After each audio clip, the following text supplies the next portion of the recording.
thank you for providing good, clean content. The way you broadcast has inspired me to do the same. I've been debating for a year trying to figure out how to make my platform more than just gaming. And I consider you a good example of what that should look like. Your positivity and charisma presents a very welcoming spirit. And I'm glad that spirit steams from the Most High.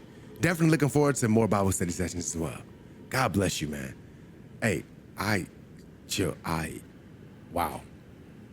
I really appreciate that, bro. Honestly, from the bottom of I really appreciate that from the bottom of my heart, man. Like, truly, I appreciate that from the bottom of my heart. Thank you. Just try to give you guys a good content. When I say good, I mean, give y'all the definition of good. Good means when God created the heavens and the earth, he created the skies. He said it was good. He created the waters. He said it was good. He created the seas, the grass, the land, the trees, and he said it was good. And so I try to keep my content as good, as godly as possible, as, no cussing, no speaking crazy or anything like that. Giving inspiration, giving the word of God when it's time to, and helping people when I'm supposed to, and moving in the way of Christ. And that's what I mean by good content. Not just getting on here and doing whatever, but giving you guys good content. Hey, you want your nephew to watch with you? He can watch. You want your cousins or anybody to watch with you? They can watch. And it's not just you saying like, oh, I'll let them watch anything. But like for real, like what content? Not all content is good for you. It's not, and it's definitely not good for kids. So I try to make sure that I always I have allowed for God to break me as a person and remold me into what he wants me to be, so that when people watch, you don't leave here the same way you came in.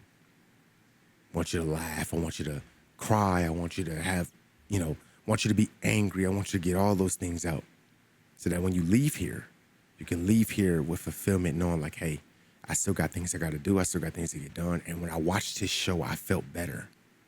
It wasn't just about me just like sweeping everything under the rug. Like, no, he made me acknowledge the things that I'm going through. He understood that I wasn't by myself going through these things, and telling me that, yo, you're right on the other side of your blessing. You're right on the other side. If you're going through a lot of things, that means that Satan is trying to stop you. He's trying to prevent you from getting there. And that's the whole point of my content, of me, I say being good. It's not to help you sweep things under the rug. It's not to help you take your mind off of things. It's not. It's for me to expose those things and to say, hey, these things are not bigger and they're not greater than you. They are not. All of us gonna go through something, but this is what makes your story what it is, so keep going. Stop asking for God to take you out of it. Stop asking for God. Don't do that. Ask for God to give you the tools to conquer the situation, because when you're victorious over it and you conquer it, it no longer comes after you. If you run from it, it's still there. It's just waiting for you to let your guard down. But when you conquer something and you beat that level, we done with that level. We done with that. We didn't move past that. We on the next level now. We didn't level up past that. That's my whole point of this show. It's not to give y'all a scapegoat. No, it's to help you forward in what you're doing. You in school, you in this. You can turn me on, but make sure you get your schoolwork done. You don't turn me on. Don't turn the show on and you got stuff to do. You're supposed to be getting stuff done and you trying to watch me. Don't do that. Go get your stuff done first. I'll still be here. Go get it done first and then come watch. It's putting people on the right path and doing the right thing. So thank you. I appreciate that. Thank you. I really do. Shout out to the raid. Thank you to the raid from RJ, the RJ Moon. I appreciate you. Thank you for sharing your community with mine. And I hope you had an amazing show, and God bless. Thank you. Thank you. So let me go back up real quick before we jump back into this gameplay. I also appreciate that you share a love for gaming, but you understand how to use it in a way that goes deeper than just having fun. Oh man. When I tell you I put God in gaming, I put Christ in everything that I do. Y'all not understanding, and I know a lot of you won't understand what I'm talking about, but I put Christ in everything that I do. Everything. Every single thing.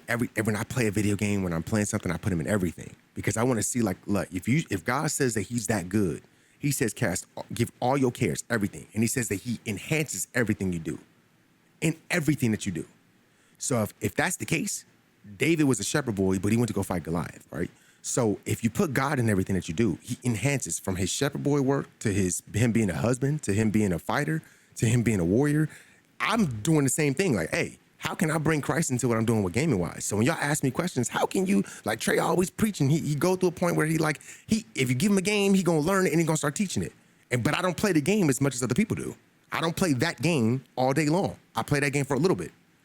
But while I'm playing it, I'm literally asking, like, Lord, show me how to be me, but show me the floor. Show me what's happening here. Show me how to calm myself and see what I'm supposed to actually see here. I've explained that to you guys multiple times, like all the time I tell you guys that. And I'm so serious. And you might think it's so small to be like, God in your gaming, what? Like, yes. Why not? Why not? Shout out to Chill with the 5 gifted. That boy just dropped 5 gifted on my head. I appreciate it, bro. Yeah, I really do. Chill, thank you. I really appreciate it. God bless, bro. Thank you, bro. 5 gifted. If you got gifted, y'all know what to do. Y'all better show some love. I bite your freaking back. Stop playing with me. Y'all better show some love. Bite your back. And I like biting backs. Y'all better stop playing. Ask my wife. What? I'm still working on not cussing. I'm getting better, but I'm still not where I'd like to be. You just, like Lord, ask yourself that it's not the fact that you're cussing. It's why are you cussing? Why do you curse? Why do you curse? That's what you have to ask yourself. Why do you curse?